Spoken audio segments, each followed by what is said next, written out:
दोस्तों मैं आपको आज छलावे के बारे में जानकारी दूंगा। तो छलावा क्या होता है?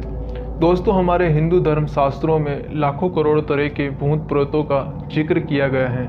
बहुत से लोग ऐसे हैं जो कि इन सभी पर विश्वास नहीं करते हैं, लेकिन कुछ लोग ऐसे भी हैं जो कि इन सभी बातों पर विश्वास करते हैं। दोस्तों भूत प्रेतों की लाखों करोड़ों योनियों में से एक छलावा भी होता है। ये किसी का भी रूप धारण कर सकते हैं, जैसे कि किसी जानवर का या किसी भी मनुष्य का या फिर आपके परिवार में से किसी का भी ये लोग रूप धारण कर सकते हैं। दोस्तों ये लोग इस एक तरह की अतृप्त आत्मा होते हैं। ऐसा कहा जाता है कि जिस मनुष्य की मरने से पहले कोई इच्छा अधूरी रह जाती है या जो लोग अपने जीवन में बहुत ज़्यादा पाप करते हैं, ऐसे लोगों को मृत्यु के पश्चात मुक्ति नहीं मिलती है।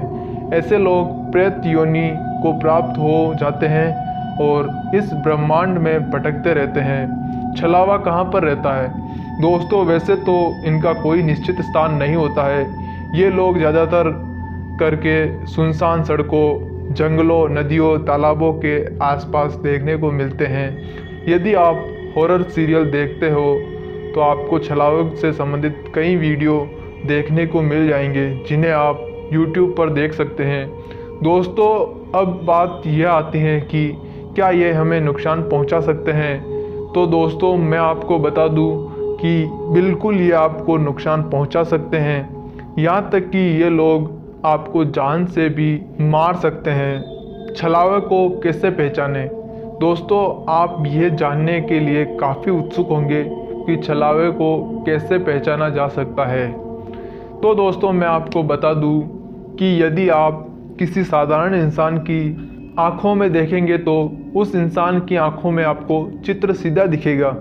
वहीं यदि किसी छलावे की आँखों में यदि आप देखेंगे तो उसकी आँखों में आपका चित्र उल्टा दिखेगा। यही तरीका है छलावे को पहचानने का। इसके अलावा कोई और तरीका इनको पहचानने का नहीं है। इसके छलावा यदि आप इनके एरिया में पहुंच गए हैं तो आप कितना भी आगे बढ़ते जाएं, चाहे पैदल या गाड़ी से, आप घूम फिरकर एक ही स्थान पर आ जाएंगे। ये सब काम छलावे का ही होता है। छलावे से बचने का उपाय क्या है? दोस्तों यदि आप इनके चक्कर में पड़ चुके हैं, कहने का मतलब है यदि आपको कहीं पर दिख चुके हैं तो इनसे बचने का सिर्फ एक ही रास्ता है कि आप वहां पर मौजूद किसी भी मंदिर में चले जाइए, क्योंकि रात के समय शैतानी शक्तियाँ ज़्यादा प्रबल हो जाती है। इसलिए आपको पूरी रात उसी मंदिर के अंदर रहना है। मंदिर से बाहर किसी भी कीमत पर आपको नहीं निकलना है। छलावा आपके परिवार में से किसी का भी रूप धारण करके आपके पास आकर आपको मंदिर से बाहर बुलाने की कोशिश करेगा, लेकिन आपको मंदिर के बाहर नहीं जाना है।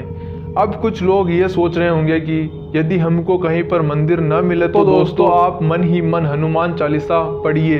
छलावा आपके आसपास भी नहीं आ सकता। इसके साथ ही आपको कभी भी शॉर्टकट्स तथा सुनसान सड़कों से होकर नहीं जाना चाहिए। दोस्तों क्या आपका भी छलावे से कभी सामना हुआ है? अगर हुआ है तो कमेंट करके ज़रूर बताइए। और छलावे के बारे में ये जानकारी आपको कैसे लगी कमेंट करके कमेंट में अपनी राय ज़रूर दें।